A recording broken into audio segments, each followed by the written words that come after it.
Today we're making chili mac and cheese. My friend is Chinese Australian and she loves Western food. I really love cooking Asian food if you haven't been able to tell, so she's requested that we cook some Western food. So this is as Western as it gets in my opinion, so let's learn how to make this together.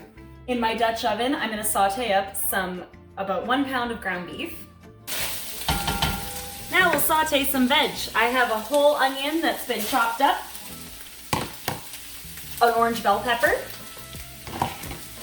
a few ribs of celery, and about 5 cloves of minced garlic.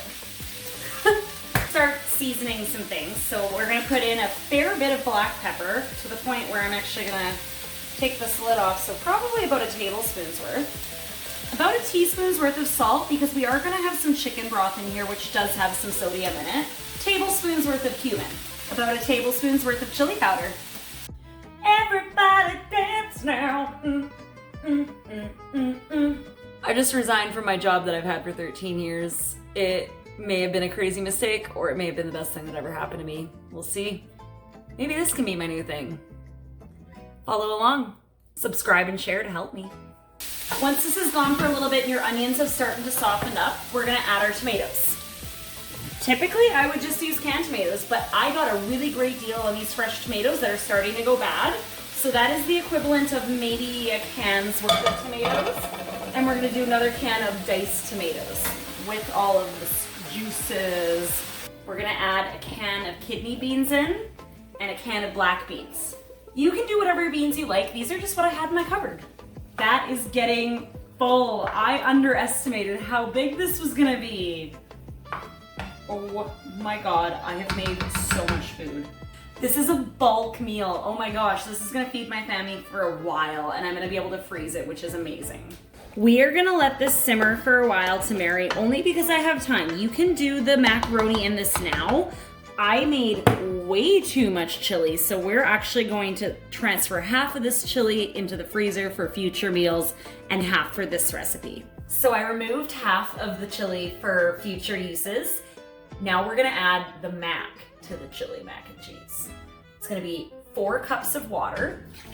And by water, I mean chicken broth. Mine is water, but as you know, I use chicken bouillon. So it will be 8 teaspoons of this. 1, 2, 3, 4, 5. And just like that, I have chicken broth. And when you're ready, we're gonna add in 2 cups of macaroni. I'm not gonna do this until closer to my dinner guests arrive. Now that we put the 4 cups of chicken stock in, we're gonna put 2 cups of macaroni noodles in, and we're gonna let these cook within this mixture, and it's going to absorb all of the excess. And then we'll add the cheese and we'll be good to go. All right, it has been going for about 15 minutes and the noodles look really good and hydrated. First, we're gonna add parsley because, you know, whatever, we have to, it's vegetables. But the most important part, in my opinion, is so much cheese. We have Monterey Jack, which I would have got pepper jack, but we didn't have. And I also have cheddar. I would estimate this to be 3 to 4 cups of cheese. I'm pretty sure the original recipe only called for like 2, but hey, we like cheese, obviously. Turn it off, give it a stir, serve it up, and enjoy. All right, let's give our chili mac and cheese a try. Oh man, wow.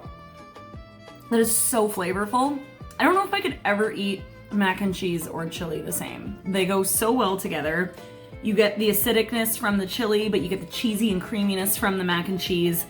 The noodles just balance it out. This is a 10 out of 10 in my books. Looks expensive. It's not.